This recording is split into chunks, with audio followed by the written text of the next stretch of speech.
Hey guys, today on this video I will show you how we can fix the problem on Microsoft Excel. So if you try to open any Microsoft Excel file and if you get error like this, that the Excel cannot open the file because the file format or the file extension is not valid, then I will show you how we can fix this kind of problem. To fix this issue, first make sure that you have enough permission to access this file. So for that, right click on the file and click on properties, and here on the security tab click on your user,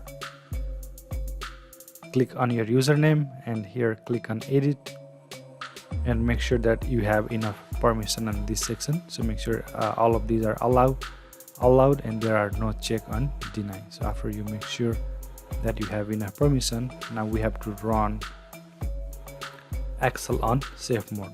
So for that, press Windows and R to go to run command, to go to run dialog, and here type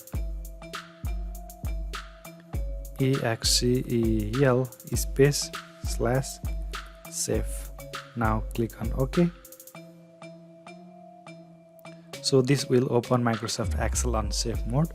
So now what we have to do is click on this file option here, and from here click on open, click on browse. Now here select the file that you want to recover, and here click on this arrow here and you can see open and repair.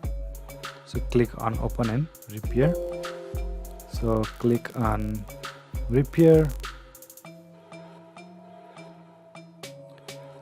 So here you can see that Excel completed file label validation and repair. So now I can open this Excel file without any problem.